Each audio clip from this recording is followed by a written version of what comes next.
우리 인간은요, 고독할 수밖에 없어요. 우리 인간은. 최진실 씨는 죽기 얼마 전에 인터뷰를 할 때 뭐라고 그랬느냐면 20년 동안 연애 생활을 하는 20년 동안 단 하루도 안 외로운 날이 없었다고 그랬어요. 그 외로움이 20년을 축적을 해서 결국은 죽음에 이른 거죠. 얼마 전에 또 행복, 자살이라는 말을 거꾸로 하면은 살자라는 말이다라고 강의를 했던 이 최윤희 씨가 루푸스 병에 걸려갖고 어떻게 했죠? 자살했어요. 너무 아프기 때문에. 그런데 이 최윤희 씨는 자살을 했는데 남편이 어떻게 따라 죽었죠? 저는 어떻게 보면 최윤희 씨가 이 목숨을 끊은 건 우리 교회법적으로 교회가 가르치는 거에 안 맞죠. 근데 한편으로는 좀 부러운 면도 있어요. 여러분들, 내가 병이 들어갖고 이제 막 죽기 일보 직전이야. 그래갖고 남편한테 여보, 나 죽으면 당신 어떻게 할 거야? 근데 남편이 난 당신 없으면 못 살아. 당신 없으면 난 따라 죽을 거야. 그럼 여러분들 그 말 들어도 좋아요, 안 좋아요? 좋죠? 아, 나 죽는데 따라 죽는다는데 얼마나 마음 위로가 돼요. 근데 사실 따라 죽을 수 있는 남편 몇 명이나 될 것 같아요, 여러분들 죽으면은? 없어요? 어느 누구에게도 도움을 받을 수 없을 때 우리는 외로워요. 내 아들이 정말 병이 걸려갖고 이제 수술을 해야 되는데 병원비가 없어. 그래갖고 그냥 정말로 친하다는 친구한테 가갖고 우리 아들이 지금 수술을 해야 되는데 병원비가 없으니까 병원비 좀 꿔줘. 정말 친하다고 생각했던 친구가 이런 지하에 나는 돈 없어. 미안해. 그리고 그냥 돌아서 나올 때 쓸쓸합니까? 안 쓸쓸합니까? 심지어 어머니 뱃속에서 같이 태어난 형제한테 도움을 청했는데도 그 형제가 집을 잡혀갖고 대출이라도 받아서 해줘도 전찬을 판국인데 냉정하게 돈 없다고 거절당할 때 우리 인간은요, 그럴 때 세상에 홀로 떨어져 있는 그런 기분을 드는 거예요. 여기 여러분들 중에 태어나고 싶어서 태어나신 분들 계세요? 한 분도 없죠? 내던져진 거예요, 세상에. 귀양 내던져질 거면 삼성 이건희 회장님 집에 내던져지든지 아니면 정주영 회장님 집에 내던져지든지 그러면 그냥 팔자라도 편안할 텐데 내던져지고 보니까 그냥 똥구멍이 찢어지게 가난한 집에 그냥 내던져진 거야. 그래갖고 그냥 인생 그냥 피곤한 거죠. 그리고 귀양 태어날 거면은 장동건이나 고소영 씨처럼 얼굴이 잘생기거나 이쁘게라도 태어나면은 얼굴로라도 먹고 사는데 또 가난한 집에 내던져졌는데 얼굴은 또 씹다 뱉은 수제비 같이 생겨버렸네. 요즘은 그냥 막 텔레비전 막 이런 시대 아니에요. 그래갖고 그냥 키 크고 잘생기고 막 이런 거에 그냥 뭐든지 그냥 사람들이 그냥 눈이 멀어 있잖아요. 근데 그냥 생긴 건 씹다 뱉은 수제비 같이 그냥 이렇게 살아가는 사람들은 인생을 힘들게 살아갈 수밖에 없다는 거예요. 그런데 그런 사람들이 95%가 그렇다는 거예요. 95%. 저나 여러분이나 내가 항상 하는 얘기지만 내 얼굴 이거 씹다 뱉은 수제비 같이 생겨갖고 이거 얼굴로 먹고 살기는 틀린 거죠. 다 평범하게 태어나는 거죠. 또 우리 언제 외로워요? 말이 안 통할 때 외로워요. 남편하고 말이 안 통할 때, 자식하고 말이 안 통할 때, 특별히 가족 간에 말이 안 통할 때 참 외로워요. 그래갖고 그냥 그 젊은 나이에 그 피 끓는 뜨거운 애정을 끊고 사제가 되니 애별리고의 고통을 안 겪은 사제가 몇 명이나 될 것 같아요. 그러니까 서품 때 보면 그냥 누워갖고 그냥 이 깔고 그냥 그 여자 떠나보낸 여자 생각하고 그냥 가슴이 아파서 우는 거예요. 모든 걸 떠나보내야 돼. 인간이 얼마나 이게 힘든 건데요. 황창현 신부님의 행복 특강 지금 바로 시작하겠습니다. 영상이 마음에 드신다면 구독, 좋아요, 알림 설정 부탁드립니다. 나이 들어 요양원에 가지 않고 노후를 가장 행복하게 보내는 방법도 함께 들으시면 좋겠습니다. 그럼 여러분들은 언제 외로움을 정말로 극단적으로 느끼느냐? 자식한테 기댈 때. 특히 여기 계신 여러분들은 언제 더 많은 외로움을 느끼냐면 늙어서 자식이 나한테 잘해주겠지 이런 마음 먹는 분들은요 외로워요. 딸이 나한테 잘해주겠지, 늙어서 나 용돈도 주고 내가 고생해서 키워놨으니까 나 호강시켜주겠지 이런 생각하는 분들은요 외로울 수밖에 없어요. 자식은요 잘 키워도 소용없고 못 키워도 소용없는 게 자식이에요. 자식은 그저 고등학교 3학년 때까지 키우고 끝나야지 그 다음 욕심내면요 여러분들 외로울 수밖에 없어요. 그러면은 못 키운 자식이 왜 소용없어요? 아니 그냥 중고등학교 때 속새기는 놈 커서도 속새겨요. 직장도 못 들어가고 그냥 빌빌거리고, 그리고 또 결혼해도 제대로 살지도 못하고 그냥 또 이혼해갖고 그냥 손자 그냥 나한테 맡겨갖고 힘들어. 그러니까 자식은 못 키우는 자식 소용없어요. 그러면은 잘 키우는 자식은 왜 소용없느냐? 잘 키운 건 더 소용없어요. 아 그냥 좋은, 여기 지금 서울대학 가까이 있잖아요. 며칠 전에도 내가 서울대학 가서 강의를 했는데 아 똑똑해. 정말 누가 봐도 잘 키워놨고 잘라놨어. 빛이 번쩍번쩍 나. 서울대학 졸업하고 난 다음에 삼성에 취직을 했어. 그래갖고 아들이 양복을 입고 출근하는데 너무 보기가 좋은 거야. 그렇게 잘 논 아들일수록 더 여우 같은 며느리가 나타나갖고 낚아채 가는 거예요. 더 여우 같은 며느리가 낚아채 가는 거예요. 그럼 낚아채 가면 그날로 끝나는 거예요. 그날로. 그러니까 어차피 자식은 떠나게 돼 있어요. 어차피 자식은 떠나게 돼 있어요. 그러니까 여러분들 이제는 내가 자식한테 내 인생을 기대한다 생각하지 말라는 거예요.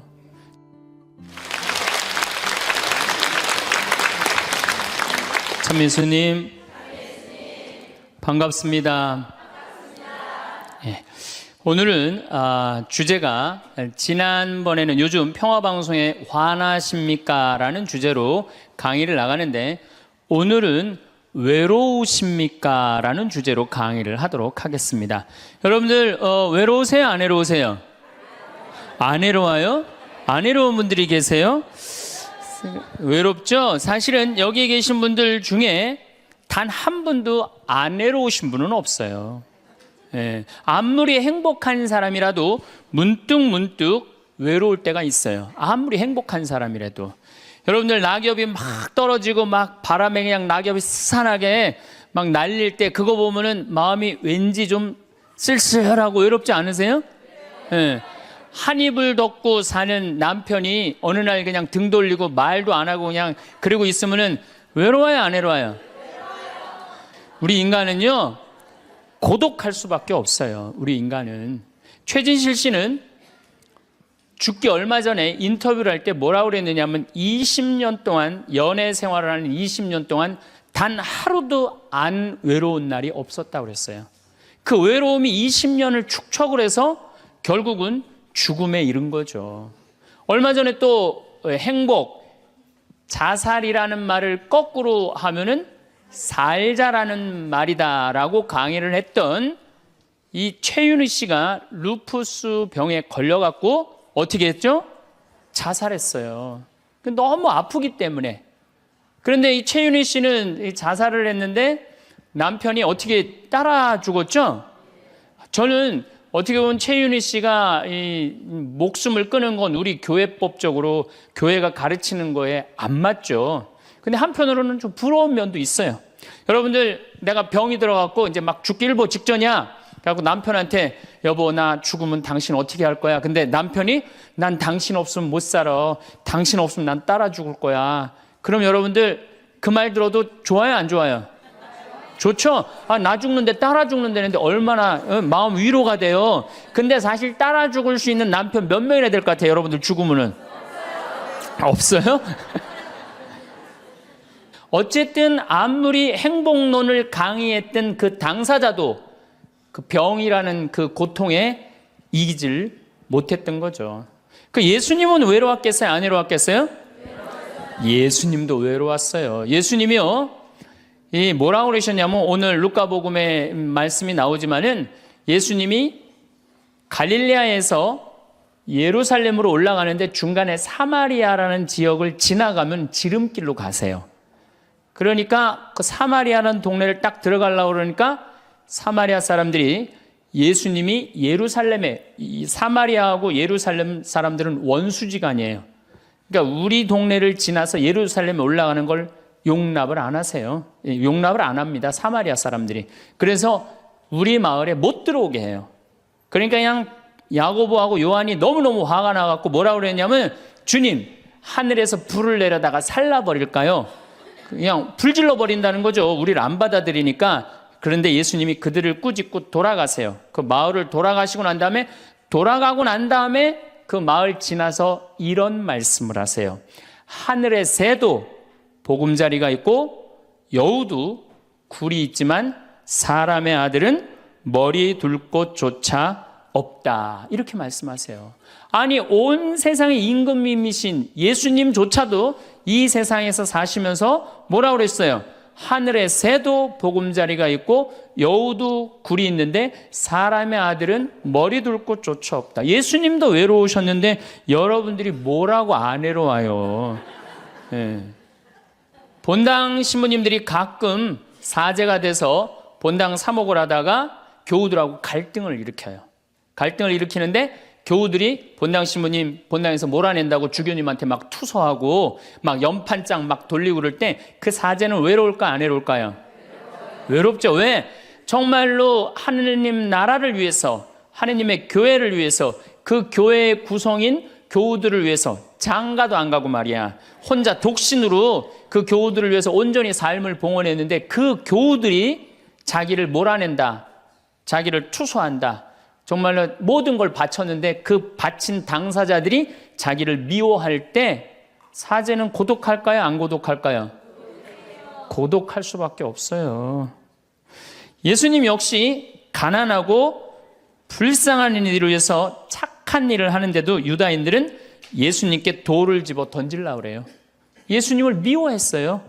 그래서 요한복음 7장을 보면은 예수님이 5천 명을 먹이고 막 기적을 일으키다가 사람들이 마음이 바뀌어갖고 예수님을 죽이려고 그래요. 그러니까 예수님이 요한복음 7장 1절에 뭐라고 그러냐면은 유다를 다니지 않고 갈릴레아에 숨어 다녔다고 그래요. 숨어 다녔다고. 드러나지 않게 다니십니다. 왜? 그들이 당신을 미워하는 걸 아시고 예수님이 드러나지 않아요. 그러니까 너무너무 사랑하는데 나를 미워하면은 여러분들 쓸쓸할 것 같아요? 안 쓸쓸할 것 같아요? 여러분들 남편을 내가 너무너무 사랑해. 남편을 너무너무 사랑하는데 남편이 나를 미워해. 내가 남편을 너무너무 좋아하는데 남편이 나를 미워해. 그러면은요, 그거 고독은요, 이루 말할 수가 없어요. 우리가 언제 주로 살아가면서 고독할까요? 첫 번째 외로움을 느끼는 것은 사랑하는 사람에게서 버림받았을 때 외로움을 느낀다 그래요. 사랑하는 사람. 부모님한테 버림받은 사람들 많죠? 부모님한테 버림받은 사람들 얼마나 많아요. 요즘 보육원에 그냥 자기 아이 버리고 그냥 가는 부모님들 얼마나 많아요. 그리고 이혼하고 그냥 엄마가 보따리 싸들고 그냥 도망가는 엄마들 얼마나 많아요. 그런 아이들 상처가 얼마나 크겠어요. 세상에 천하에 엄마가 나를 버렸다, 아버지가 나를 버리고 갔다, 그들의 마음의 상처는 이루 말할 수가 없죠. 또 사랑하는 애인이 배반하고 가버렸어. 사랑하는 애인이 배반하고 가버렸어. 그러면은 아파요, 안 아파요? 아프죠? 친구가 나를 배반하고 가버렸어. 이거 굉장히 괴로운 거예요. 내가 정말로 너무너무 사랑하는데 결혼하고 싶은 정말로 남자가 있어. 근데 부모님이 반대해갖고 헤어져야 돼. 아파요, 안 아파요? 굉장히 아파죠. 그래서 심지어 그 위대한 다윗도 아들 압살롬이 반란을 일으켜요. 아들이 압살롬이라는 아들이 있는데 반란을 일으켜갖고 다윗이 도망 나갑니다. 예루살렘에서 그냥 급히 도망을 나가면서 이런 시를 불러요. 시편 3편에 주님, 저를 괴롭히는 자들이 어찌리 많습니까? 저를 거슬러 일어나는 자들이 많기도 합니다. 하느님께서 저자를 구원하실성 싶으냐? 저를 빈정대는 자들이 많기도 합니다. 이런 얘기를 해요. 그러니까 다윗도 결국은 누구한테 버림을 받기 시작하냐면 아들한테 버림을 받아요. 그리고 결국은 그 아들은 요압이라는 다윗의 총사령관한테 표창에 맞아 죽고. 그러니까 얼마나 아프겠어요. 인간은 어떤 종류의 인간이든지 이런 아픔 속에서 살아갈 수밖에 없다. 사랑하는 사람을 만날 수 없다는 사실, 숨을 쉴 수조차 힘든 거죠. 이거를 불가에서는 뭐라고 그러냐면 애별리고라고 그래. 애별리고. 사랑하는 사람하고 헤어지는 고통. 이게 가장 큰 고통이라고 그래요. 우리 신학생들, 참 나는 우리 신학생들만 보면은요, 너무너무 거룩하고 아름답고 순결해요. 고등학교 3학년 딱 졸업하고 얼마나 하고 싶은 게 많겠어요. 그런데 하느님의 나라를 위해서 신학교 딱 들어갔단 말이야. 그러면 신학교 1, 2학년들 보면요, 너무너무 순수하고 아름다워 보여요. 그 나만 아름다워 보이겠어요? 여러분들 보면 이쁘겠어, 안 이뻐? 우리 신학생 1, 2학년 학사님들 보면 이쁘죠? 여러분들만 이쁘겠어요? 20살, 21살 된 여자아이들은 이쁠 것 같아요, 안 이쁠 것 같아요? 신학생들이 너무너무 매력이 있잖아요. 그래갖고 가까이 가고 싶고 자꾸 만나고 싶단 말이야. 고등학교 때까지는 공부하다가 모르다가 그냥 신학생들도 딱 신학생이 돼갖고 그냥 이쁜 아가씨가 자꾸 옆에 있으면 마음이 끌릴 것 같아요, 안 끌릴 것 같아요? 끌릴 수밖에 없어요. 사람은요, 어쩔 수가 없어요. 그래갖고 한 2년 만나다 보면은요, 이게 이때부터 갈등하기 시작하는 거예요. 내가 사제가 돼야 되는데 왜 자꾸 저 여자한테 마음을 빼앗기나. 그래갖고 그냥 그때부터 고민하기 시작하는 거예요. 하느님을 선택할 것이냐, 여자를 선택할 것이냐. 그래서 신학교에서는 재미난 말이 있어요. 2말 3초라고 그래. 2학년 말, 3학년 1학기, 3학년 초, 이때가 가장 신학생들이 갈등을 많이 할 때예요. 그래갖고 이때 여자를 떠나보내면 이제 4학년, 5학년 쭉 군대 가면서 이제 사제길로 가는 거예요. 근데 이때 그냥 이 여자를 따라가면 이제 신학교 나가는 경우가 많죠. 그래갖고 그냥 그 젊은 나이에 그 피 끓는 뜨거운 애정을 끊고 사제가 되니 애별리고의 고통을 안 겪은 사제가 몇 명이나 될 것 같아요. 그러니까 서품 때 보면 그냥 누워갖고 그냥 이 깔고 그냥 그 여자 떠나보낸 여자 생각하고 그냥 가슴이 아파서 우는 거예요. 모든 걸 떠나보내야 돼. 인간이 얼마나 그게 힘든 건데요. 그러니까 여러분들 신부님들한테 잘하세요. 괜히 주교님한테 편지 쓰고 그러지 마시고.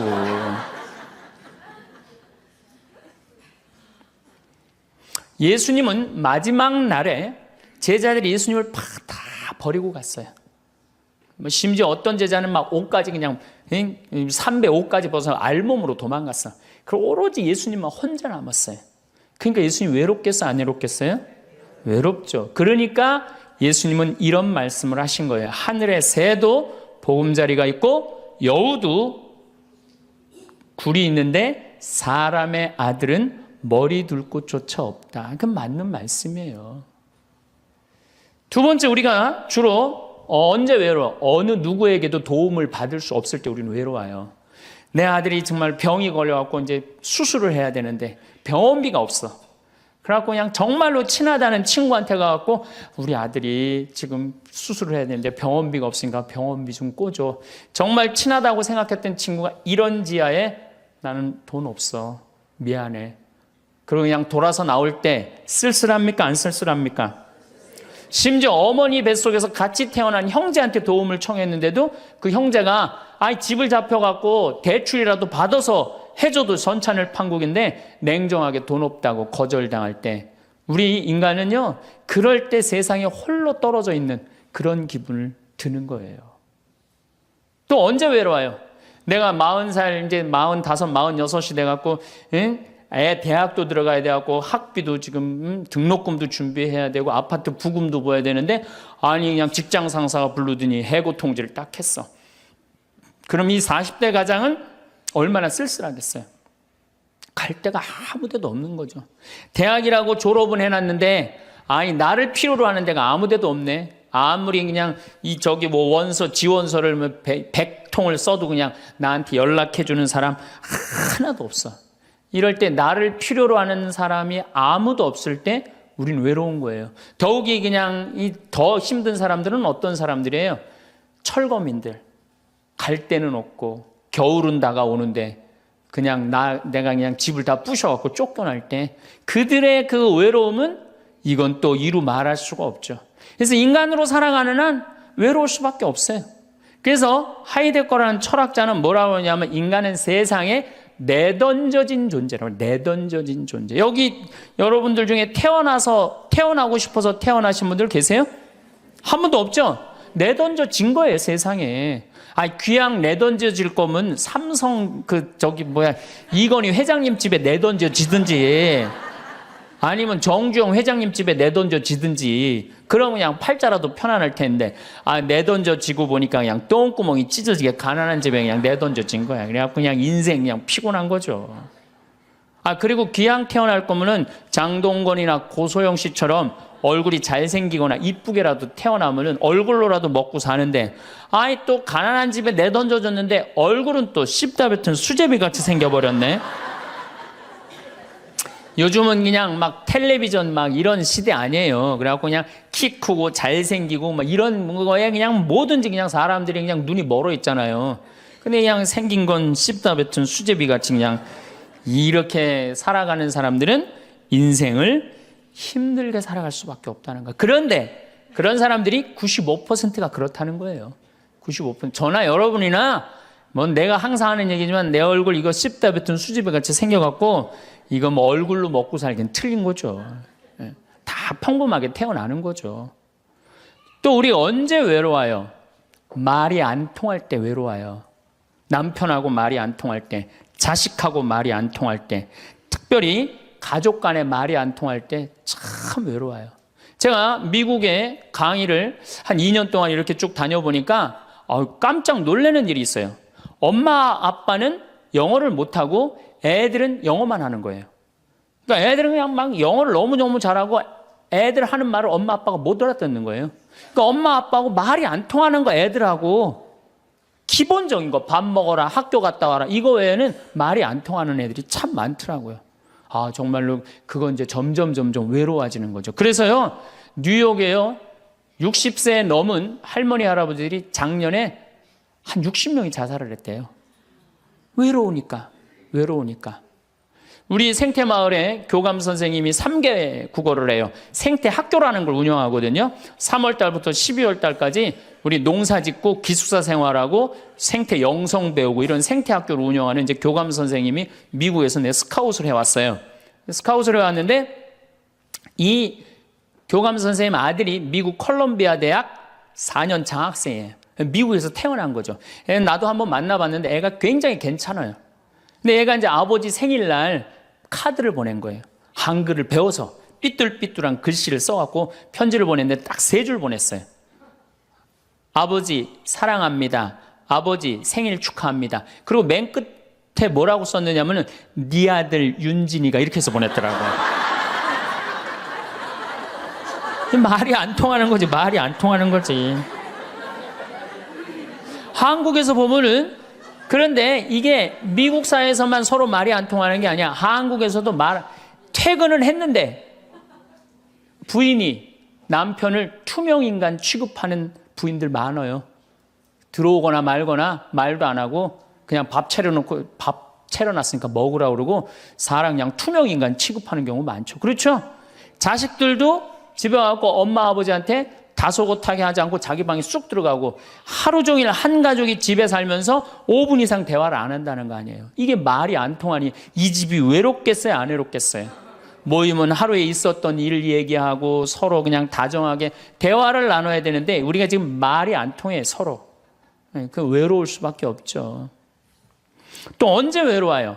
이게 이제 저하고 여러분들하고 공통적으로 느끼는 거예요. 늙어가는 걸 느낄 때, 내가 뭔가 하나씩 뺏겨가는 걸 느낄 때, 그때 외로워요. 내 젊음이 하나하나 떨어져 가는구나. 제가 굉장히 눈이 좋았어요. 1.5, 어떨 땐 2.0까지 나왔어요. 근데 요즘 핸드폰에 메시지가 오면은 일단은 내가 인상을 써요. 인상을 쓰고 이렇게 멀리 보기 시작해. 안 보이는 거, 글자가. 심지어는 내 동창들은요, 돋보기를 쓰는 동창들도 있어요, 벌써. 그래서 너 왜 돋보기를 쓰냐고 하니까 노안이 와갖고 신문이 안 보이는 거예요. 그 돋보기를 쓰고 있는 동창을 보면요, 슬프더라고요. 늙어가니까. 제가 젊었을 때 몸에 테스토스테론이 흘러 넘쳤어요. 진짜 남자다웠어요. 그래갖고 내가 눈물이라고는 한 방울도 안 흘렸어요. 얼마나 눈물을 안 흘리냐면 고등학교 2학년 때 우리 어머니 아버지가 내가 신학교 들어가기 전까지는 성당에 안 다니셨어요. 그러니까 이해가 안 됐잖아요. 반대한다고 어머니가 막 약 먹고 자살하고 막 정말로 아버지가 그 막 죽어가는 어머니를 막 끌어안고 저를 보고 뭐라고 그랬느냐면 울면서 제발 신학교 안 간다는 소리 좀 해라. 내가 그랬는데도 눈물 한 방울 안 흘린 놈이에요, 내가. 물론 우리 어머니 아직도 안 돌아가셨어요. 아직도 안 돌아가시긴 했는데. 그런데 내가 나이가 46인데 이상한 일이 벌어졌어요.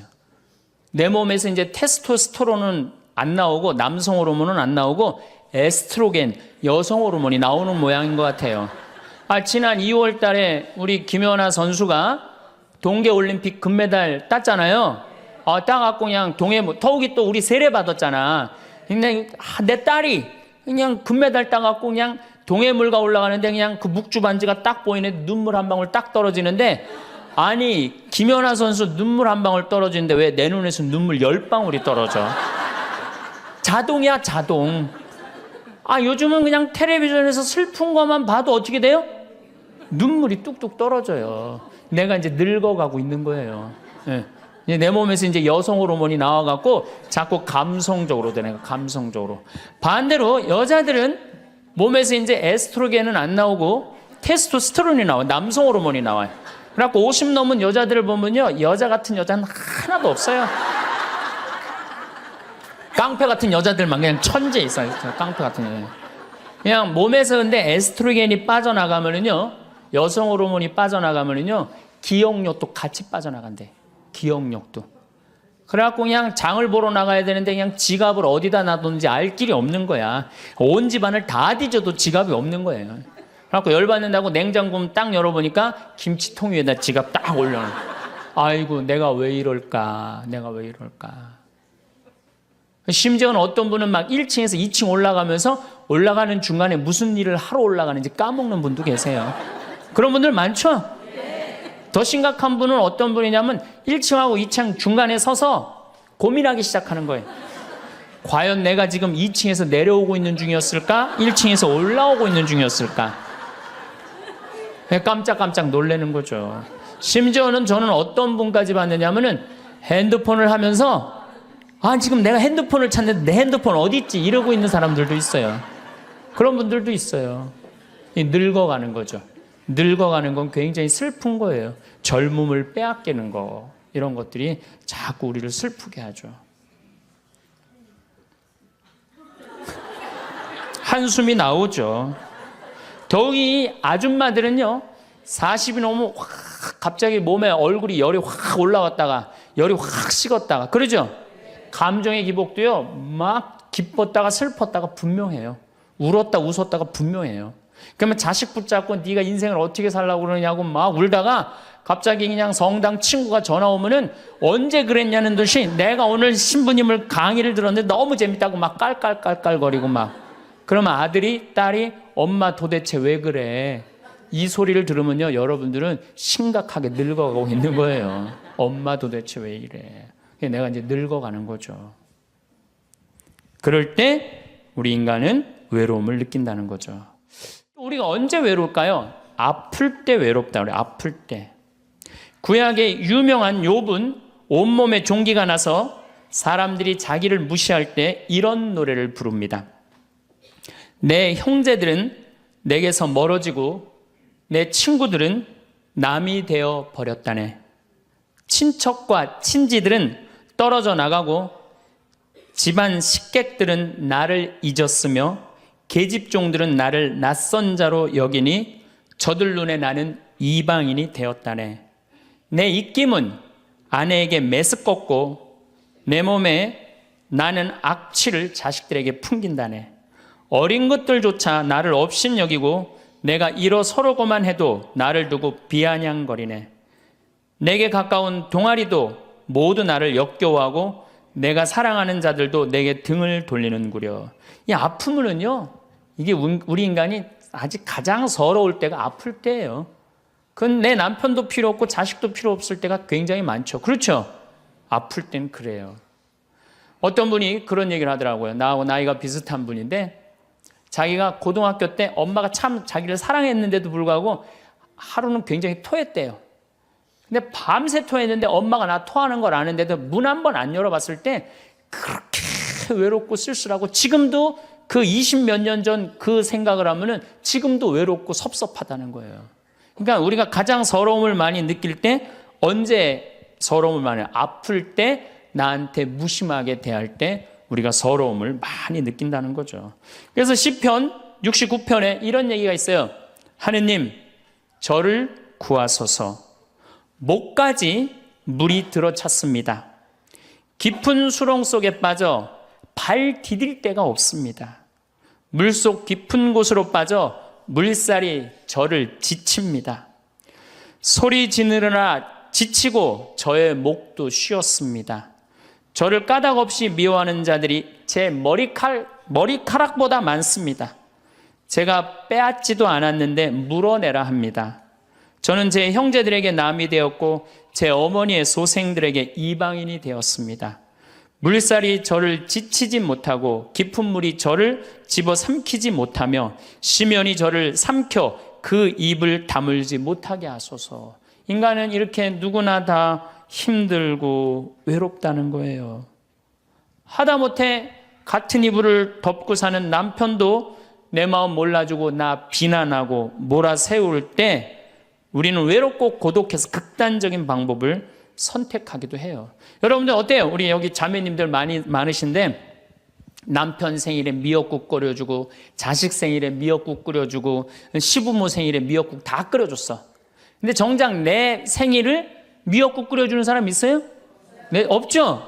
그래도 내 생일인데 그래도 그냥 생일이니까 그냥 미역국 자기가 이제 끓이는 거야. 근데 아무도 몰라. 미역국 왜 끓였어? 그리고 앉아서 먹는데 그냥 그 미역국을 떠서 먹는데 눈물이 뚝뚝 미역국에 떨어져요? 안 떨어져요?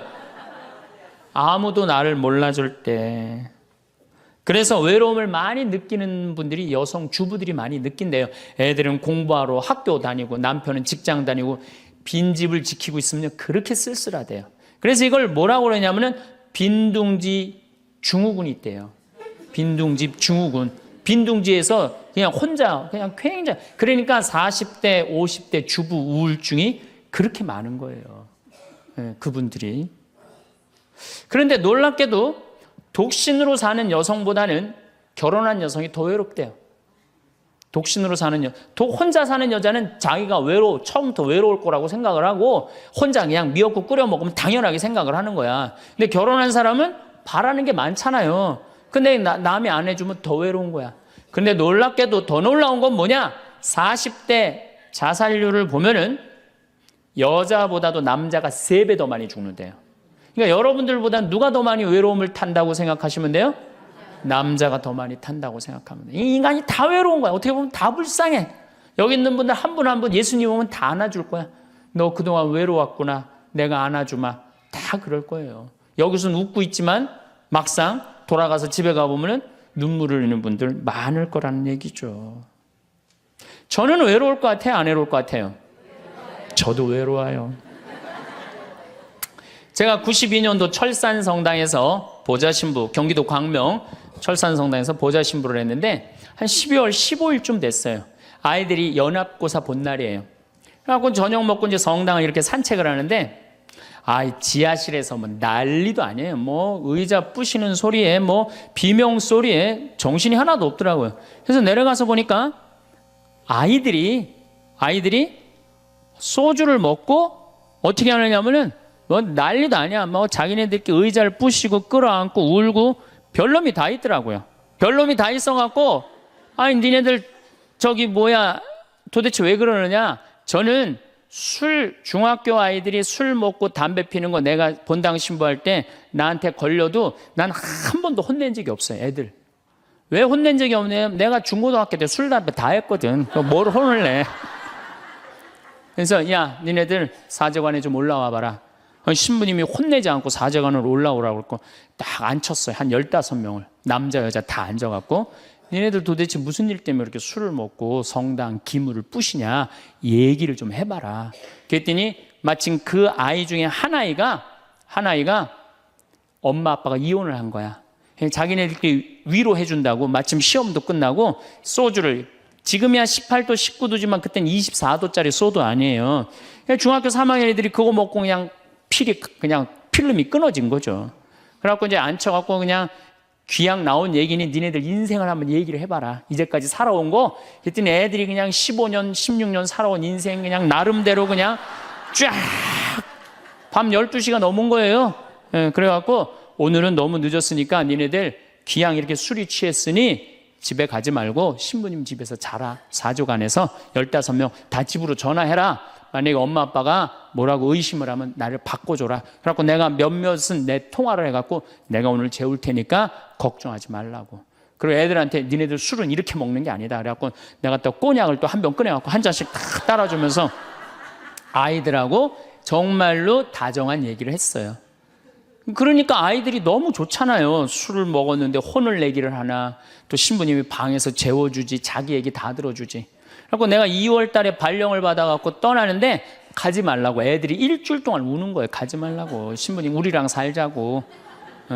그래갖고 내가 발령 받아가는 애들 발령 받아가는 날 30명이 학교를 안 간 거예요. 가지 말라고. 그래갖고 제가 이제 수원으로 이제 발령을 받아갔는데 토요일만 되면은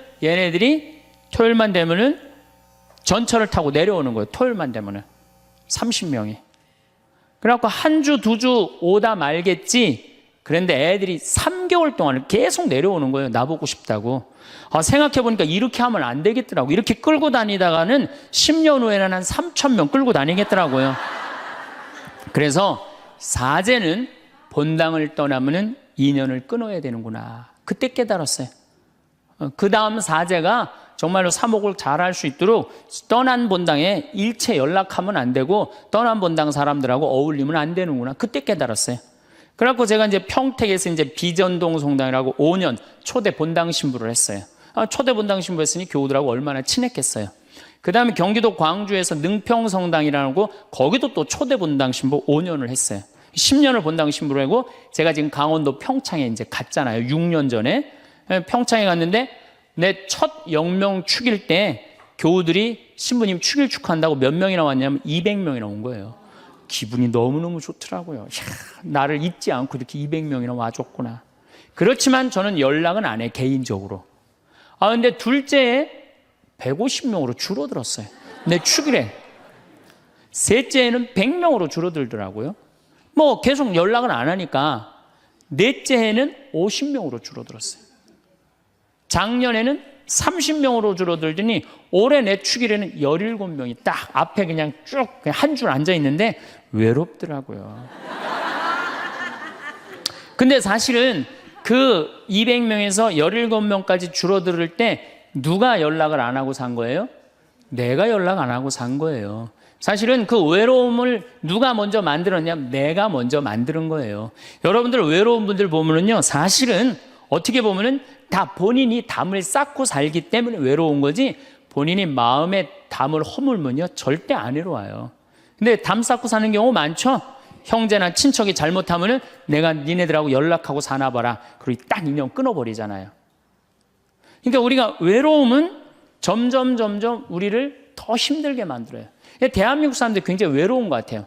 대한민국의 명장면이 하나 있어요. 저는 이해가 안 가는 장면 하나 있어요. 대한민국 사람 참 외롭구나, 대한민국 아줌마들이 외롭구나를 느끼는 장면 하나가 있어요. 그게 뭐냐면 연예인들 군대 갈 때예요.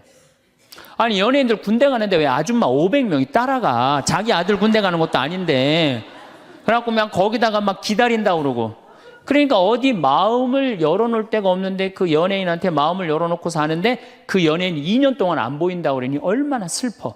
그러니까 그 앞에서 우는 거예요. 참 그 슬픈 장면이죠. 이렇게 만만치 않은 인생살이 살아가기 힘들 때 사람들은 극단적인 방법을 택합니다. 너무 외로울 때, 절망이 끝에 달할 때, 키에르 케고로라는 철학자는 죽음에 이르는 병을 절망이라고 그래요. 절망. 외로움에서 끝에 아무도 내 옆에 없구나, 이런 절망에 할 때 죽음에 이른다는 거죠. 근데 우리나라는 놀랍게도 자살률이 세계 1위예요. OECD 국가 중에 자살률이 세계 1위예요.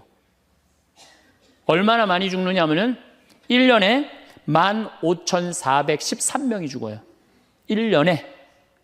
그러니까 무슨 얘기냐면은 하루에 50명씩 죽는다는 얘기예요. 하루에 50명씩. 그것도 자살로 50명씩 죽는 거야. 초, 중고등학교 학생 자살 세계 1위예요. 하루에 거의 1.5명씩 죽어요. 40대 자살률 세계 1위예요. 하루에 거의 8명씩 죽어요. 60대 자살률 세계 1위예요. 하루에 12명 정도 죽어요. 더욱이 60세 우리 할머니 할아버지들 30대 40대 이 죽는 거의 원인의 1위는 뭐냐면요, 자살이에요, 자살. 근데 60세는 10만 명당 미국이 10명에서 11명 자살합니다. 일본이 10만 명당 35명 자살해요. 근데 우리나라가 10만 명당 몇 명이 자살하냐면 71명이 자살해요. 그러니까 대한민국의 할머니, 할아버지들이 더 외로운. 그러니까 우리나라는 애들도 외롭고 어른들도 외롭고 할머니, 할아버지도 외로운 거예요. 그러니까 자살하는 거죠. OECD 경제개발협력기구 국가 중에 자살률이 제일 없는 나라가 어느 나라냐면 그리스라는 나라예요. 이 나라는 몇 명이 자살하느냐면 10만 명당 2.6명이 자살을 해요. 2.6명이. 근데 우리나라는 10만 명당 몇 명이 자살하면 28명이 자살해요. 대한민국이 이게 외로운 병이 너무 센 거예요. 그러니까 10만 명당 28명이나 자살을 하는 거죠. 여러분들 죽는 원인을 보면 1위가 암이야, 암. 1위가 암이고 2위가 뇌질환이야, 뇌질환. 3위가 심장질환이에요. 3위가 심장질환. 4위가 뭐냐면 바로 자살이에요. 그러니까 자살은 큰 병이라는 거죠. 대한민국을 병들게 하는 큰 병이라는 거죠. 자식한테 버림받고 아내한테 버림받고 사회에서 버림받고 더 이상 사회에서 필요 없다는 생각, 더 이상 이 세상에서 살아갈 이유가 없다고 생각할 때 자살이라는 걸 선택하는 거죠. 우리가 여러분들 이 죽음이라는 게 얼마나 무서운 거예요. 어떤 사형수가 교수대에 올라가다가 그 교수대에 올라가는 계단이 썩었나 봐요. 그래갖고 계단에 딱 떨어졌어. 미끄러져갖고 떨어지고 한 말 있잖아요. 하마터면 죽을 뻔했다고. 바로 죽기 직전까지 우리 인간은 무슨 끈을 놓지 않아요? 삶의 끈을 놓지 않아요. 그럼에도 불구하고 죽음을 선택한다는 건 그만큼 괴롭다는 거예요. 그러니까 대한민국이 자살이 많다는 이유는 뭐냐면은 누가 잘못 사는 거냐면 우리가 잘못 사는 거예요. 우리 종교인들이 잘못 살아서 그래요. 아니 그런 외로운 사람들 위로가 되려고 예수님이 이 세상에 왔는데 우리가 위로가 안 되는 거죠. 그러니까 그냥 끈이 없다고 생각하니까 그냥 목숨을 끊는 거죠. 얼마 전에 유명 교수님이 왕따 당한다고 목숨을 끊었어요. 또 서울대학 다니는 아이들도 외롭다고 죽는 아이들도 많아요. 그러니까 외로운 거는 못난 사람들도 외로움을 느끼지만 어떤 사람들도 외로움을 느껴요? 잘난 사람들도 외로움을 느껴요. 그래서 사람들은 이래요. 나는 미치도록 외롭다. 죽고 싶을 정도로 외롭다는 말을 해요. 미치도록 외롭다는 말. 여러분들 현대인들이요, 한 번은 60% 정도는 살아가면서 우울증에 걸린대요. 한 번은. 여기 계신 분들 중에 지금 군대 가는 아이들 멘탈 테스트를 해보면요, 한 50% 이상이 한 번은 제정신이 아닌 상태래요. 멘탈 테스트를 해보면은. 그러니까 여기 계신 분 두 분 중에 한 분은 지금 제정신이 아닌 거예요. 반은 제정신 아닌 상태로 지금 앉아 있는 거예요. 신부님, 저는 제정신인 것 같은데요. 그분은 완전히 도루 신분이에요.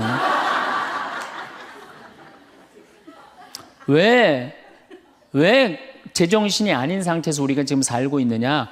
텔레비전 보면요, 기가 막힌 거 많이 나와요. 보험금 타먹는다고 한 10년 전에 자식 손가락 자른 아버지 생각나시죠? 네. 그리고 얼마 전에는 초등학교, 중학교 애들이 초등학교를 발로 차갖고 그냥 공중에 뜬 거 재밌다고 동영상 찍어갖고 올려놓은, 그 제정신이에요? 제정신 아니에요? 제정신 아니에요. 부모가 자식 죽이고, 자식이 부모 죽이고, 남편이 아내 죽이고, 아내가 남편 죽이고, 이게 우리가 다 제정신이 아니에요. 100년 전 조선시대 사람들을 데려다 놓고, 100년 전 조선시대 사람을 데려다 놓고 한번 여러분들 요즘 사회 뉴스를 한번 보게 하세요. 그 사람 미칠 것 같아요? 안 미칠 것 같아요? 근데 여러분들은 그거 매일 죽이고 살인하고 강간하고 뭐 아이들만 성추행하고 이러는 거 보는데도 여러분들 왜 안 미쳐요? 이미 어느 정도 미쳐 있어. 미쳐 있기 때문에 그걸 봐도 안 이상한 거예요. 그러니까 우리가 잃어버린 마음을 찾아야 된다는 거죠. 잃어버린 마음을. 그러니까 외로운 사람들끼리 서로 모여서 서로 위로가 돼야 되는데, 외로운 사람들이 뭘 하느냐면 컴퓨터 게임에 미쳐 있는 거예요. 컴퓨터 다 사람은 안 만나고 기계만 만나는 거예요. 그러니까 더 미치는 거죠. 더 미치는 거예요. 그래서 우리가 이런 외로움을 극복하려고 그러면은 정말로 서로 사랑해야 돼요. 예수님 말씀처럼 우리가 서로 사랑해야 돼요. 서로를 배려해주고 서로를 신경 써주고. 근데 우리는 이게 서로 사랑하고 서로 배려해 주는 게 부족한 거죠. 굉장히 이기적으로 사는 거죠. 이기적으로. 그럼 여러분들은 언제 외로움을 정말로 극단적으로 느끼느냐? 자식한테 기댈 때. 특히 여기 계신 여러분들은 언제 더 많은 외로움을 느끼냐면 늙어서 자식이 나한테 잘해주겠지. 이런 마음 먹는 분들은요, 외로워요. 딸이 나한테 잘해주겠지. 늙어서 나 용돈도 주고, 내가 고생해서 키워놨으니까 나 호강시켜주겠지. 이런 생각하는 분들은요, 외로울 수밖에 없어요. 자식은요, 잘 키워도 소용없고 못 키워도 소용없는 게 자식이에요. 자식은 그저 고등학교 3학년 때까지 키우고 끝나야지 그 다음 욕심내면요, 여러분들 외로울 수밖에 없어요. 그러면은 못 키운 자식이 왜 소용없어요? 아니 그냥 중고등학교 때 속새기는 놈 커서도 속새겨요. 직장도 못 들어가고 그냥 빌빌거리고, 그리고 또 결혼해도 제대로 살지도 못하고 그냥 또 이혼해갖고 그냥 손자 그냥 나한테 맡겨갖고 힘들어. 그러니까 자식은 못 키우는 자식 소용없어요. 그러면은 잘 키우는 자식은 왜 소용없느냐? 잘 키운 건 더 소용없어요. 아, 그냥 좋은, 여기 지금 서울대학 가까이 있잖아요. 며칠 전에도 내가 서울대학 가서 강의를 했는데, 아, 똑똑해. 정말 누가 봐도 잘 키워놨고 잘라놨어. 빛이 번쩍번쩍 나. 서울대학 졸업하고 난 다음에 삼성에 취직을 했어. 그래갖고 아들이 양복을 입고 출근하는데 너무 보기가 좋은 거야. 그렇게 잘 논 아들일수록 더 여우 같은 며느리가 나타나갖고 낚아채 가는 거예요. 더 여우 같은 며느리가 낚아채 가는 거예요. 그럼 낚아채 가면 그날로 끝나는 거예요. 그날로. 그러니까 어차피 자식은 떠나게 돼 있어요. 어차피 자식은 떠나게 돼 있어요. 그러니까 여러분들 이제는 내가 자식한테 내 인생을 기대한다 생각하지 말라는 거예요. 더욱이 여러분들 자식들 정말로 사랑으로 키워요? 태어나갖고 자식들 사랑으로 키워요? 맨날 방에 가둬놓고 공부해라 그러지 않아요? 맨날 공부해라고. 그래서 여러분들 이 생각만 하면 돼. 내가 어렸을 때 자식하고 다정하게 맛있는 거 먹으러 다니고 놀러도 다니고, 그리고 난 다음에 대화도 막 늘 살갑게 한 엄마는 늙어서 자식이 먹으러도 다니고 놀러도 다니고 대화해줘요.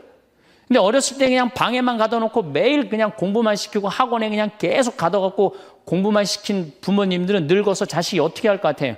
방에 가둬놓고 밥만 먹이는 거, 밥만. 그리고 이제 완전히 이제 늙어갖고 움직이지 못할 때 어떻게? 학원에 그냥 계속 가두듯이 이제는 그냥 양로원에 그냥 가둬갖고 그냥 거기서 살라고 그래. 그냥 자식들한테 공부해라 그런 부모님들, 이거 심각하게 이거 고민해야 돼요. 그런 분들은 더 외로울 수밖에 없어. 더 외로울 수밖에 없어.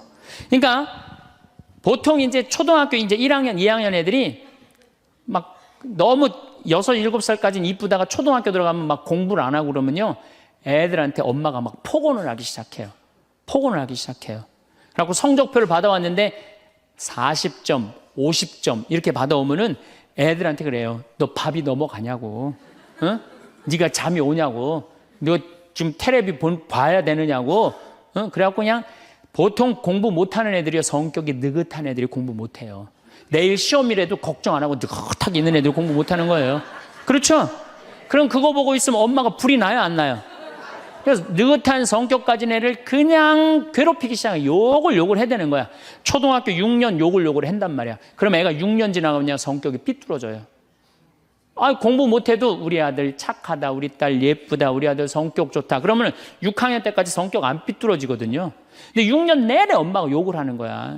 너 같은 인간이 밥을 내가 너를 놓은 게, 내가 너 놓고 미역국 먹은 게 내가 후회된다 막 이러니 6년 동안 애가 그냥 삐뚤어지는 거야. 이제 중학교 올라가면 더 삐뚤어지는 거죠. 중학교 올라가면 엄마가 더 극단적으로 아이하고 싸우는 거예요. 그러니까 중학교 되면 애가 엄마랑 같이 있고 싶지 않은 거예요. 그래서 어디 좀 놀러 가자 그래도 어떻게? 엄마 아빠나 갔다 오라고. 외로울 수밖에 없는 거죠. 고등학교까지 되면은 완전히 빗나가게 되면 심한 아이들은 어떤 경우도 있느냐면요, 정신질환까지 앓는 아이들도 있어요. 심한 경우는.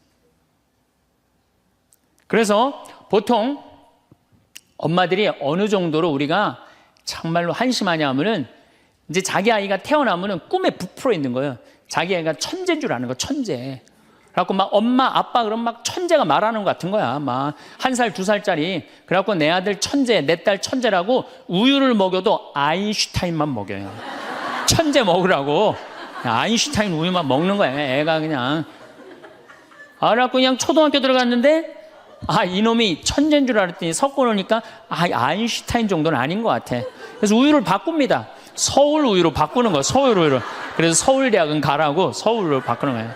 6년 동안 서울에 죽으라고 먹였어. 근데 중학교 올라갔더니 이게 컴퓨터 게임에 빠지기 시작하네. 그래갖고 그냥 성적이 보니까 이거 뭐 영 아닌 것 같아. 그래서 엄마가 마음을 또 바꿔. 연세 우유로 바꿔. 연세 우유로. 고등학교 들어가 보니까 이건 뭐 진짜 아니야. 그래갖고 그래도 엄마가 포기를 못하고 무슨 우유를 먹이냐면 건국 우유를 먹어요. 건국 우유를. 근데 사실은 이 우유까지는 괜찮아요. 건국 우유까지 서울에 있는 학교에 가면요. 서울대학이에요. 이 지방에 다 가거든요. 고등학교 3학년 때는 이건 건국 우유도 안 될 것 같아. 그래갖고 그냥 최종적으로 정말로 애절한 마음으로 먹이는 우유가 뭔지 아세요? 저지방 우유예요. 저지방 우유. 지방대학은 가지 말아라. 여러분들 얼마 전에 어떤 아이가 자기는 예술고등학교 가고 싶은데 엄마 아빠가 판검사 되라고 어떻게 애를 괴롭힌 거예요. 그러니까 애가 그냥 불을 질러갖고 엄마 아빠 여동생 할머니까지 다 죽었잖아요. 그러니까 여러분들 자식을 정말로 사랑으로 키우느냐 욕심으로 키우느냐 이거 반성해야 돼요. 그렇게 애를 힘들게 키우는데 여러분들 노년이 풍요롭겠어요? 사랑이 없는 거예요. 사랑이. 정말 안타깝죠. 그래서 우리들이 그 아이들이 자기가 능력이 자꾸 깨져가는 걸 느낄 때 우리는 쓸쓸하고 외롭다는 거죠. 그때 누가 위로가 돼야 돼? 엄마들이 위로가 돼. 우리 아들 괜찮아. 정말 착하고 하느님 찬양하고 하느님 사랑하고 매일매일 성실하면 살면 돼. 그걸 전해줄 때 여러분들 노년은 안 외로워요. 너 같은 걸 내가 낳았으니 이 웬수야. 밥이 넘어가느냐? 이런 분들은 외로울 수밖에 없어요. 다음 시간에 정말로 우리가 부모 자식이 얼마나 중요한지에 대해서 이어서 하도록 하겠습니다. 감사합니다. 오늘은 조금 특별한 주제를 다뤄볼까 합니다. 여러분은 인생의 마지막 순간 어디에서 무엇을 하고 싶으신가요? 저는 홀로 되더라도 나의 보금자리에서 내가 하고 싶은 일을 하고 먹고 싶은 것을 먹으며 지내다 마지막 순간을 고요히 맞이하고 싶습니다. 큰 바람이 없는 것 같아 보이지만 이렇게 되는 것조차 힘든 것이 현실이랍니다. 대부분의 어르신들이 공통적으로 갖고 있는 걱정이 하나 있는데요. 그것은 바로 나이가 들어가면 결국 죽기보다도 싫은 요양원에 가야 하지 않을까 하는 걱정입니다. 나이 들어 건강 잃고 돈 잃고 가족 잃고 요양병원이나 골방에서 비참한 최후를 맞이하는 이들도 많이 있습니다. 누구나 나이는 들고 소풍 같은 인생을 마감해야 하는 때는 오는데 그때까지는 자유롭고 행복한 삶을 살아야 하지 않을까요? 요양원, 요양병원을 예로 들은 이유가 있습니다. 얼마 전에 지인으로부터 들은 이야기가 머릿속에서 떠나질 않아 괴롭습니다. 이야기를 전한 지인은 자동문을 수리하는 일을 하는 사람입니다. 그러다 보니 여러 장소에서 여러 사람들을 만나게 됩니다. 그가 요양병원에서 겪은 충격적인 이야기를 들려주겠습니다. 얼마 전 지인 김 씨는 지방에 있는 요양병원으로 출장을 갔습니다. 병원의 정문이 고장나서 수리 의뢰가 들어온 것인데 방문해서 살펴보니 작동이 잘 안 되는 것이 아니라 유리가 산산조각 나서 부서져 있었습니다. 아니, 어쩌다 문이 이렇게 된 거예요? 그냥 별거 아니에요. 어쩌다 그렇게 됐네요. 오늘 고칠 수 있는 건가요? 김 씨가 문 상태를 보고 놀라서 물어보자 병원의 직원이 의문스럽게 대답하며 물었습니다. 이게 완전히 파손돼서 유리를 교체해야 합니다. 그러려면 사이즈를 재서 다음 빵문에 교체할 수 있겠네요. 이틀 뒤 수리를 완료할 수 있을 것이라고 대답하는 와중에 병원 안쪽에서 비명 소리와 함께 우당탕탕 무언가 박살나는 소리가 났습니다.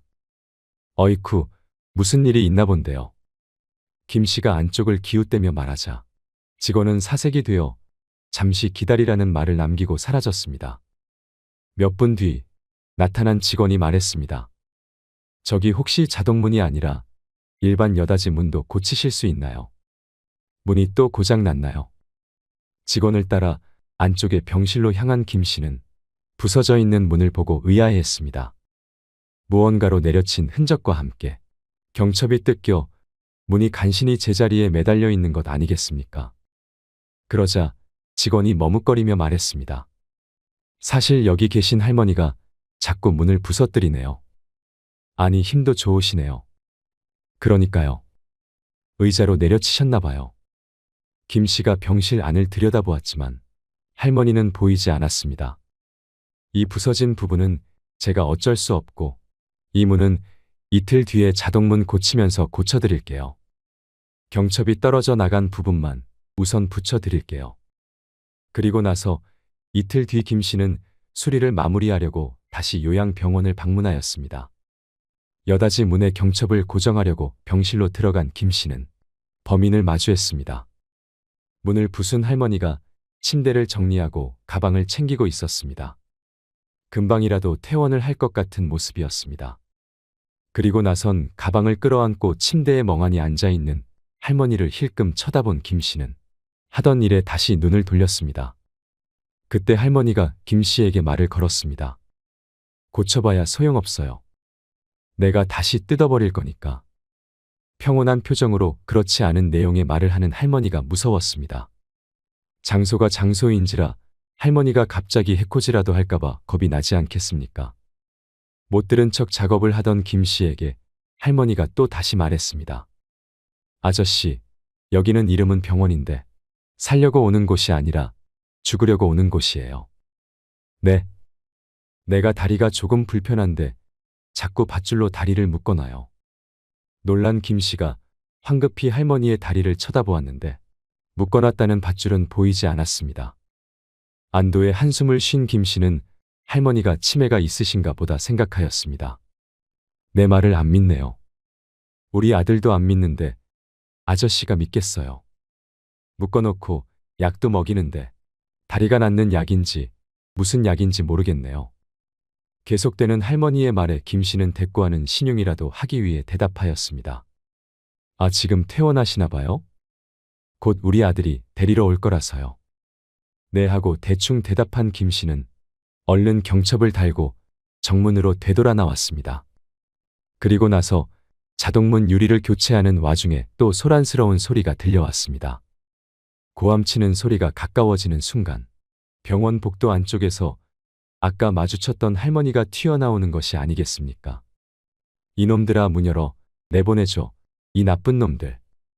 목에 핏줄이 붉어지도록 악을 쓰며 할머니가 문을 향해 달려들었습니다. 김 씨가 고치고 있던 문을 쾅쾅 내리치고 몸으로 부딪히며 발작 같은 행동을 하였습니다. 김 씨가 혼비백산한 사이에 직원들이 달려와 할머니를 붙들었습니다. 할머니가 제압되는 사이에 김 씨는 김 씨에게 수리 의뢰를 맡긴 옆에 있던 직원에게 물었습니다. 저 할머니가 치매가 있으신가 보죠? 아니요. 치매는 없으신데 가끔 저렇게 행패를 부리세요. 아니, 치매도 없으신데 저러신다고요. 문도 부수고? 정신이 멀쩡하다는 직원의 말에 김 씨는 놀랄 수밖에 없었습니다. 밧줄이며 약이며 꼭 치매가 있는 할머니가 엉뚱한 말을 한다고 생각했기 때문입니다. 아들이 저 문 때문에 못 찾아온다고 저 난리를 치시는 거예요. 짐을 싸놓으셨길래 퇴원하시는 줄 알았는데요. 저분이 매일 하는 게 짐 싸놓는 거예요. 아들이 데리러 온다고 믿으면서요. 직원은 지겹다는 듯이 고개를 저으며 투덜거리며 사라졌습니다. 그러자 김 씨는 상황이 달리 보이기 시작했습니다.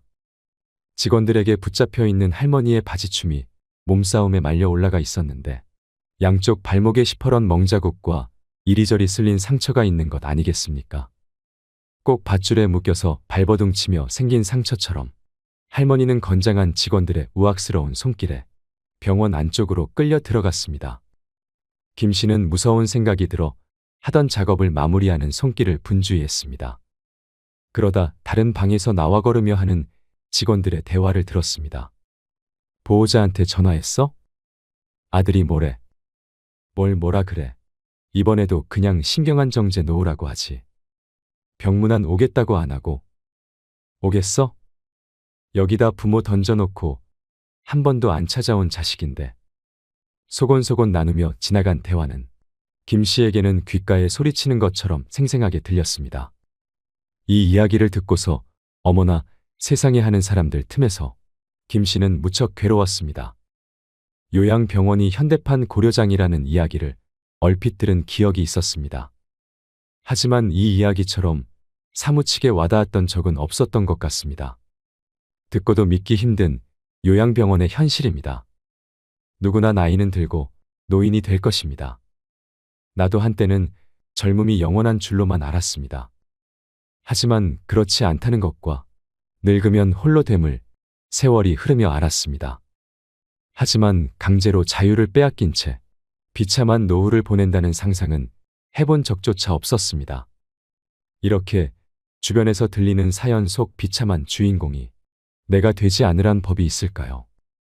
이야기 속 할머니도 자신의 미래에 이런 장면을 떠올리진 못했을 것입니다. 그래서 깊게 생각하게 되었습니다.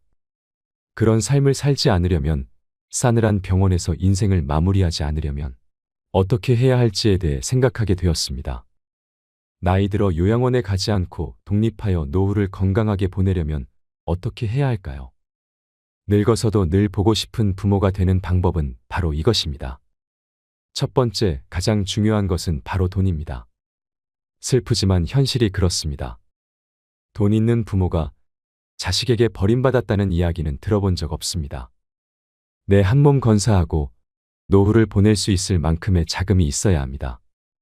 우리는 젊음을 자식 키우는 데 바쳤지만 우리의 자식은 그들의 자식들에게 또다시 젊음을 바치지 않을까요? 부모는 그때 짐으로 여겨지지 말아야 합니다. 자식을 위해서가 아니라 나 자신의 삶을 위해서는 돈 이것이 꼭 필요합니다. 그러려면 노후에 대한 준비가 되어 있어야 할 텐데 우리나라에 노후 걱정 없는 이들은 많지 않습니다. 그러니 악착같이 내 몫을 챙기십시오. 두 번째로 빠질 수 없는 것이 내 건강 내가 지키는 것입니다. 요즘 시대를 일컫는 말이 바로 이것입니다. 유병장수. 참 무서운 말입니다. 100세 시대라 오래 살긴 하는데 병들어 오래 살면 무슨 불행일까요? 술과 담배를 멀리하고 좋은 것 먹고 운동도 하며 그리 살아야 무병장수의 근처라도 갈 것입니다. 하지만 그리하여도 모든 병을 피해갈 수는 없습니다. 그럴 땐 부지런히 병원에 가십시오.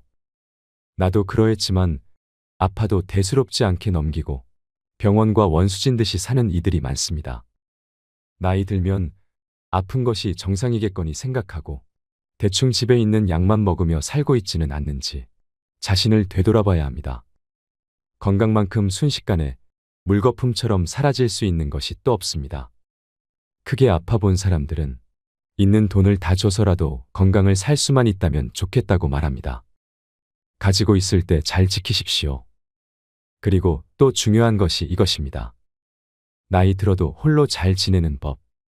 내가 가족에게, 주변 사람들에게 짐이 되지 않으면, 물리적으로 경제적으로 주변으로부터 완전히 독립할 수 있다면 요양병원이 무서울 이유가 없습니다. 나이가 들면 외로워서 사람을 더 만나야 한다고 생각하지만 홀로 잘 지내는 법을 아는 것이 먼저입니다.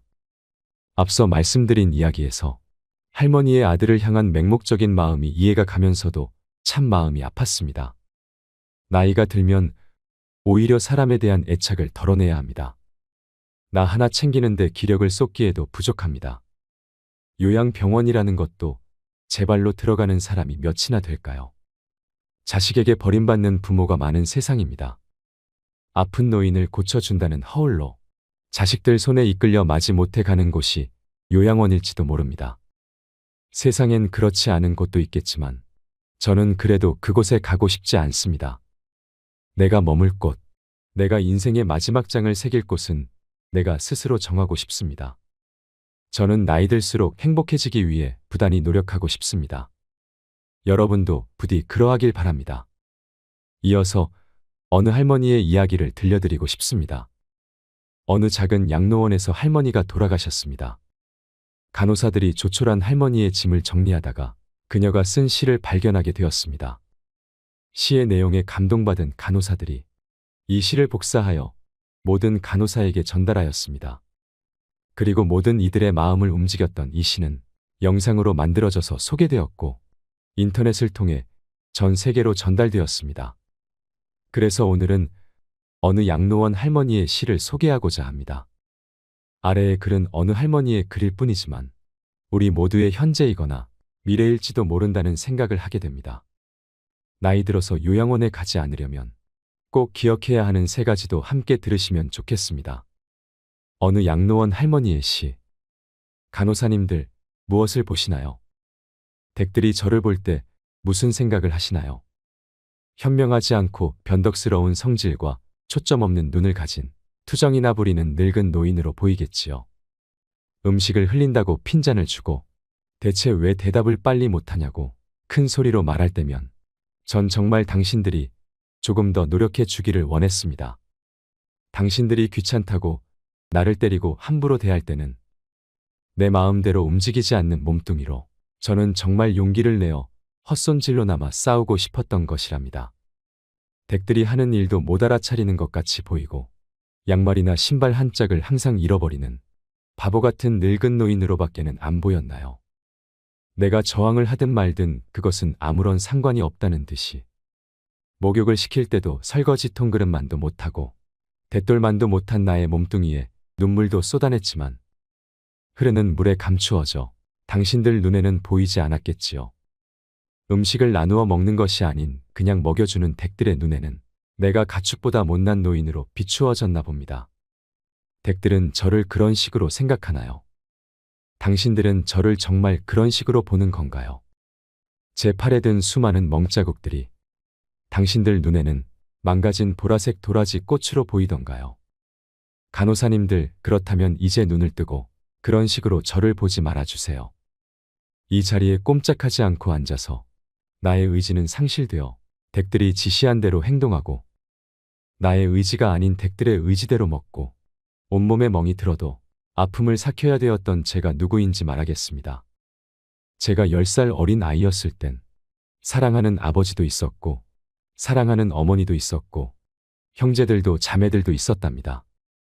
16이 되었을 땐 발에 날개를 달고 이제 곧 사랑할 사람을 만나러 다녔답니다. 20살 땐 평생의 사랑을 지키기로 약속하여 결혼하였고 나의 가슴은 고동쳤답니다. 25살이 되었을 땐 귀여운 어린 자녀들이 생겨났답니다. 당신들도 그런 어린 시절이 있었겠지요. 서로를 안아주고 감싸주는 행복한 가정이었답니다. 30살이 되었을 땐 어리기만 했던 자녀들이 성장하는 모습을 바라보며 우리 부부는 무엇과도 바꿀 수 없는 행복을 느꼈답니다. 지금 이 순간이 영원했으면 좋겠다. 이보다도 더 좋을 수는 없겠다 생각했습니다. 40살이 되었을 땐 어리기만 했던 아들, 딸들이 성장해서 집을 떠나게 되었지만 남편은 제 곁에 있어 슬프지 않았답니다. 50살이 되었을 땐 제 자식들은 직장에서 일을 하고 손주를 제 무릎에 안겨주었습니다. 그때 비로소 인생의 맛을 다시 느끼는 제 자신을 알게 되었답니다.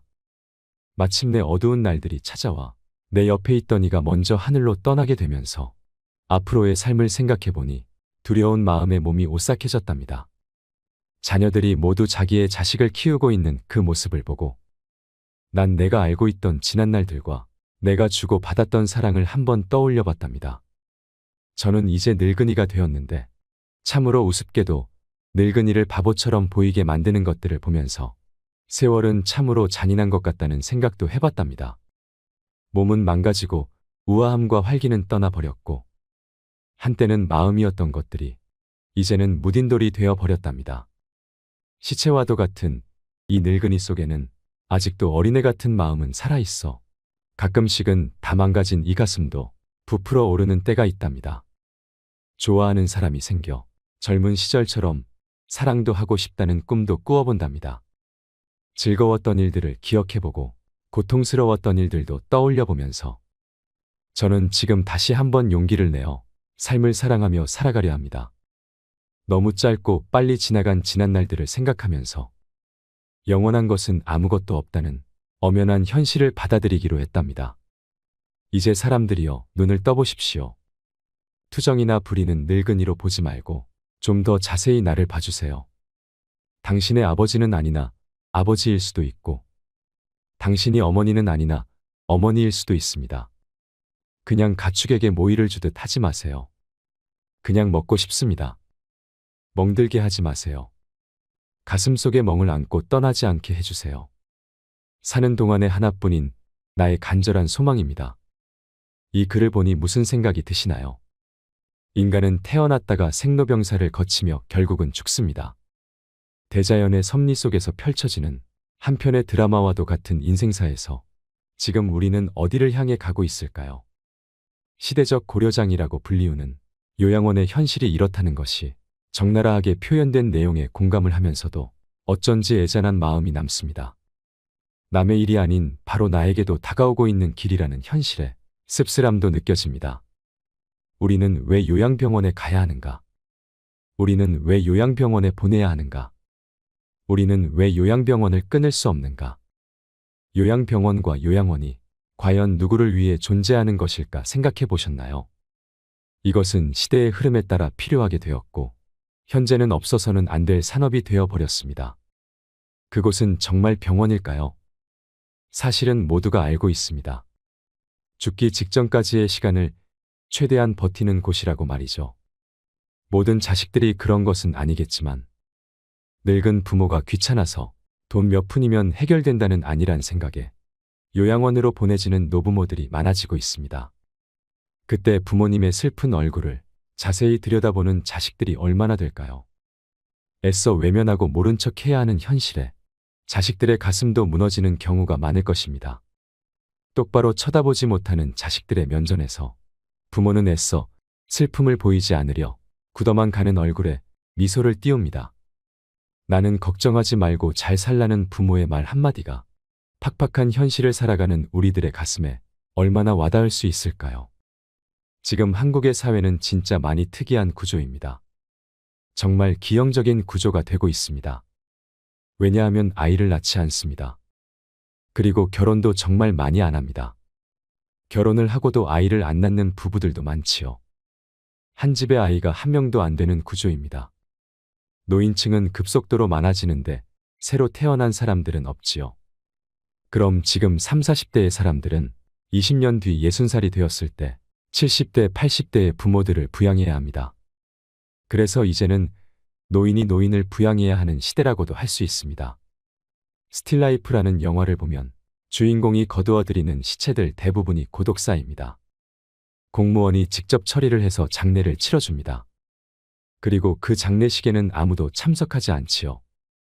아픈 부모를 자식들은 돌보지 않고 찾아오지도 않습니다.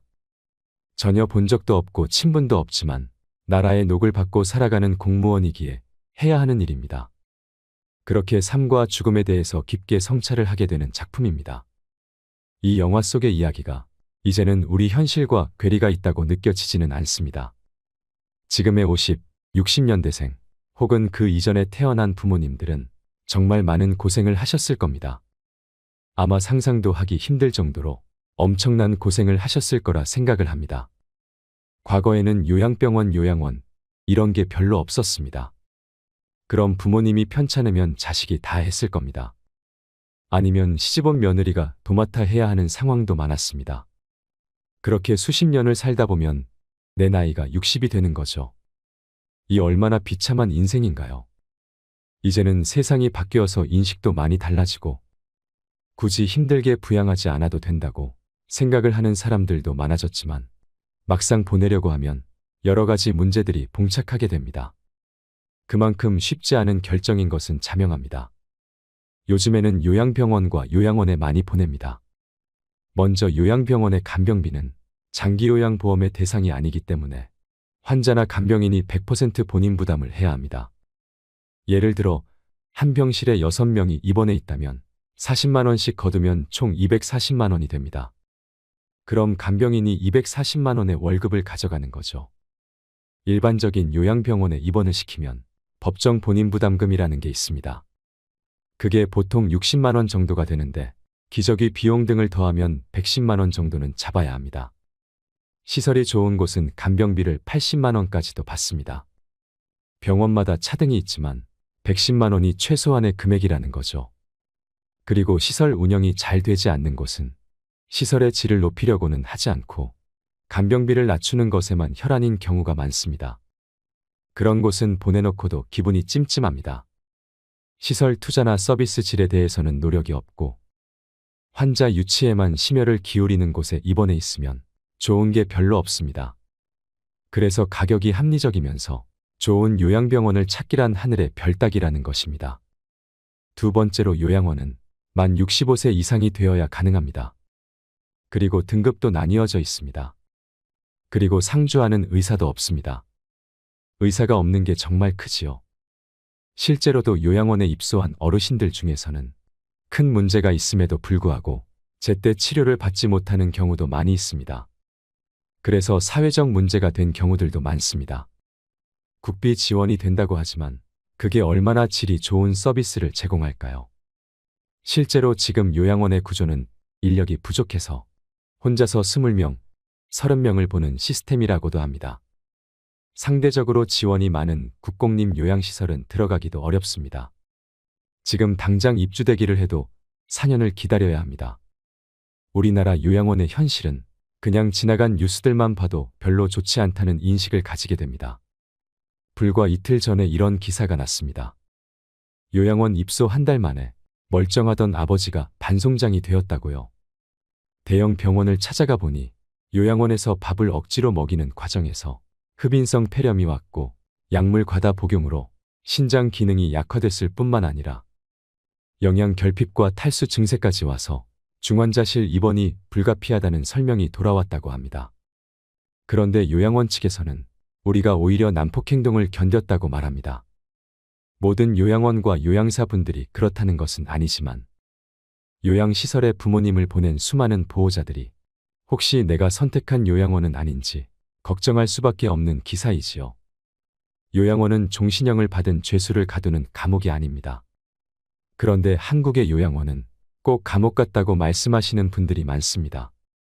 보건복지부가 발표한 현황에 따르면 시설 내 학대 건수가 급속도로 증가하는 추세라고 합니다. 죽음마저도 두렵고 비참하게 만드는 이 현실이 너무도 안타까울 뿐입니다. 그래서 노인분들도 이런 기사들을 많이 접하면서 요양시설에 일단 들어간다는 것 자체가 내가 죽으러 가는구나 라고 생각하게 됩니다. 인생의 끝자락에서 모든 것과의 이별을 준비해야 함을 알면서도 자식에게 버림받는 느낌을 받는 분들도 많습니다. 실제로 자신들이 감당하기 싫고 힘드니까 시설에 보내는 것은 부정할 수 없는 사실일 것입니다. 물론 자식에게 좋은 부모가 아니었다면 결정은 더욱 뻔할 것입니다. 그런데 한번 생각해 보세요. 아무리 좋은 호텔에 가도 우리 집만한 곳이 없다고 느끼는 것이 사람 마음입니다. 내가 아무리 돈이 많아서 최상급, 최고급 요양시설에 들어간다고 해도 내 집에 오고 싶은 마음이 당연할 것입니다. 익숙한 환경과 익숙한 사람들이 있는 곳이 제일 좋다는 것입니다. 어떻게 죽을지 준비를 하는 것도 나이가 들면 자연스럽게 생각을 해볼 문제라고 생각합니다. 만약 이 모든 것이 거스를 수 없는 시대의 흐름이라면 막연하게 걱정만 하고 있기보다는 노후를 행복하게 보낼 준비를 내가 직접 해야 하지 않을까요? 나이 들어 요양원에 가지 않고 독립하여 노후를 건강하게 보내려면 이것 세 가지만 기억하시면 좋겠습니다. 첫째는 육체적 독립입니다. 노후에 요양원에 가지 않고 다른 사람에게 의존하지 않으려면 육체적인 면에서 독립할 수 있는 능력을 갖추는 것이 가장 중요합니다. 건강 수명을 늘려야 하는 것입니다. 이를 위해서는 먼저 기초 체력을 유지하는 것이 매우 중요합니다. 기초 체력을 유지하려면 먼저 근력 운동을 하셔야 합니다. 나이가 들어갈수록 걷지 않으면 걷고 싶어도 못 걷게 된다는 말이 있습니다. 누우면 죽고 서면 산다는 말도 있지요. 나이 들어 근력이 줄어드는 순간 급속도로 노화가 시작됩니다. 인생 후반기를 살아가시는 분들은 갑자기 하반신이 가늘어지는 경험을 하시는 분들이 많으실 겁니다. 일찍 골다공증이 찾아오는 경우도 있고 허리나 어깨가 굽거나 상체가 앞으로 기우는 경우를 겪게 됩니다. 무릎도 온전히 피지 못하고 구부러진 상태로 굳어버리게 되는데요. 이것은 근력이 약해져서 근육이 우리 몸을 지탱해주지 못해서입니다. 이러한 증상이 심해지면 팔과 다리에 힘이 없어져서 일상생활을 정상적으로 영위할 수 없게 됩니다. 노후에 다른 사람에게 의존하지 않고 독립적인 삶을 살려면 근력을 유지하는 것이 그 무엇보다도 중요합니다.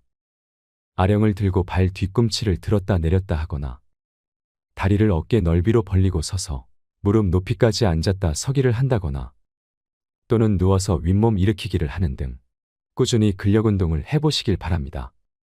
그리고 유산소 운동도 중요한데요.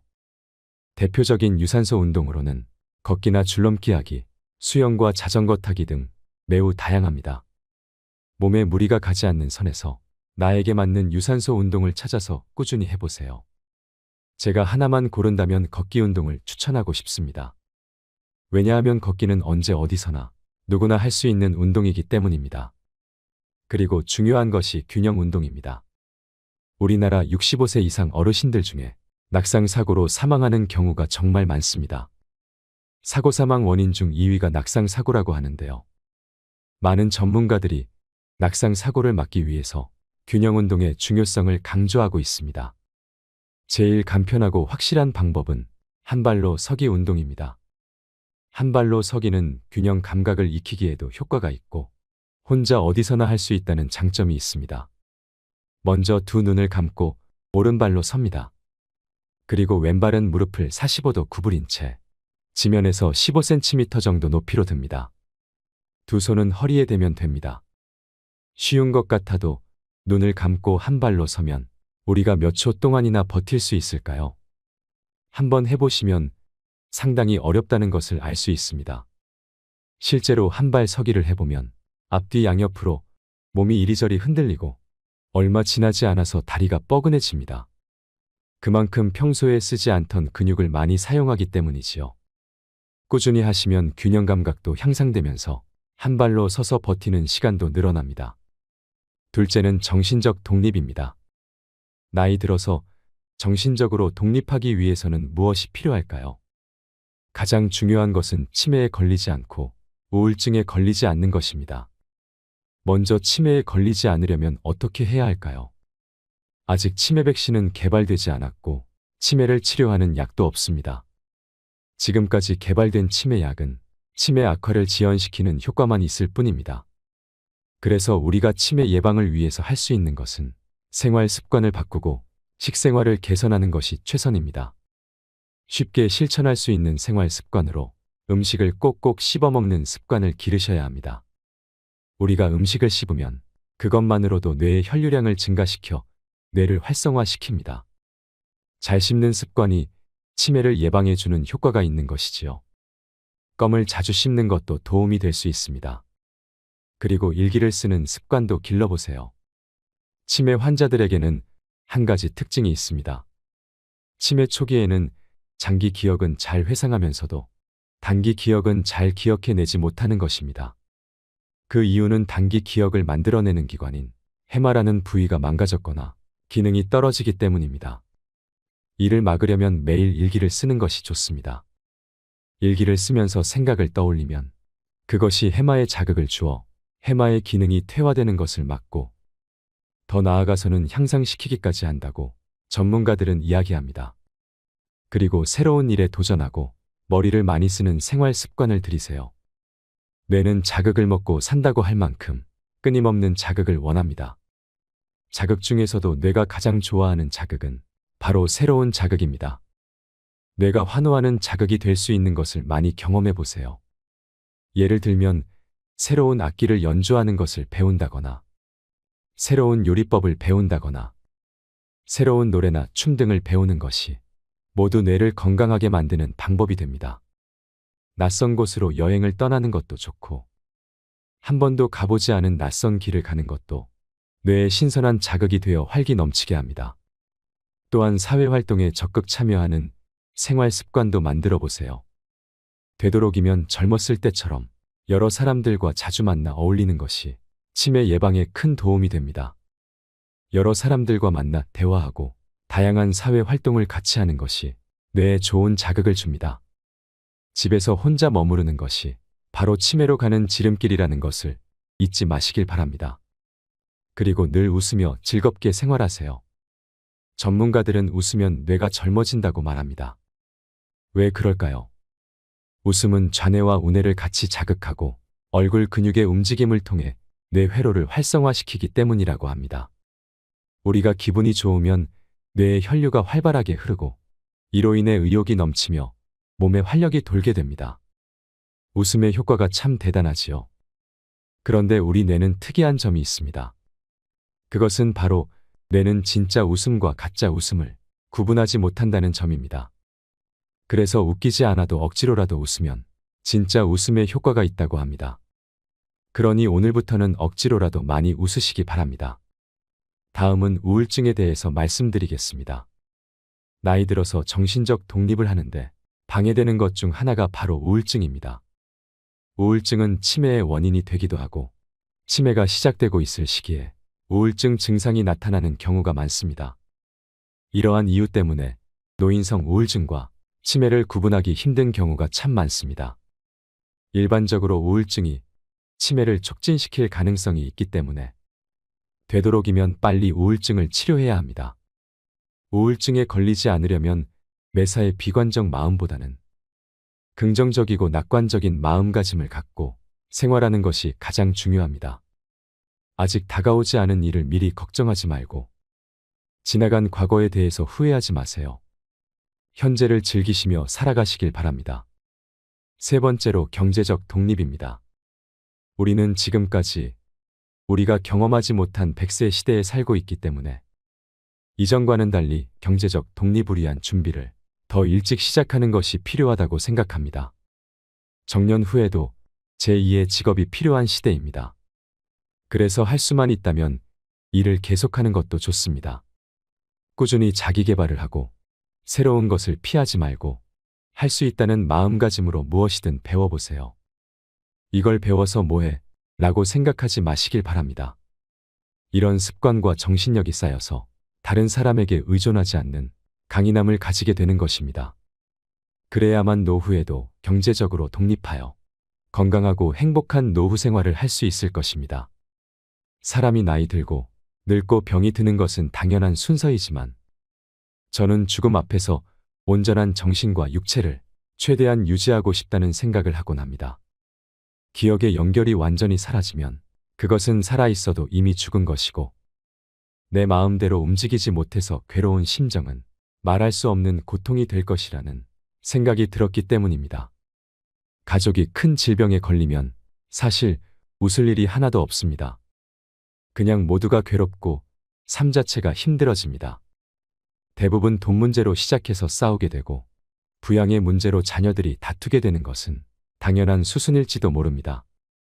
그 모습을 바라보는 부모는 얼마나 마음이 아플까요? 아무것도 해줄 수 없는 현실에 눈물만 흐를 것입니다. 그러니 우리는 움직여야 합니다. 그래서 사는 동안 건강하고 행복해야 합니다. 법륜 스님께서 말씀하신 인생 조언 4가지가 있습니다. 첫째, 행복을 구걸하지 마세요. 남이 어떻게 나오느냐에 따라서 행복과 불행이 결정된다는 것은 내 인생의 칼자루를 남이 들고 있는 것이나 마찬가지이기 때문입니다. 남이 어떻게 하든 나는 아무 문제 없다는 중심을 잡고 당찬 마음으로 내 인생을 살아가세요. 둘째, 모르면 물어서 알면 되고 틀리면 고치면 되고 잘못했으면 뉘우치면 됩니다. 이것이 어떤 조건에서도 주눅들지 않고 내가 내 인생의 주인공으로 살아가는 방법입니다. 이런 자세로 인생을 살면 겁날 것이 없습니다. 셋째, 인생에는 정답이 없습니다. 우리 모두는 각자 자기가 선택한 대로 살다가 갈 뿐입니다. 어떤 선택을 하느냐가 중요한 것이 아니고 어떤 선택을 했든 그에 따른 책임을 지면 됩니다.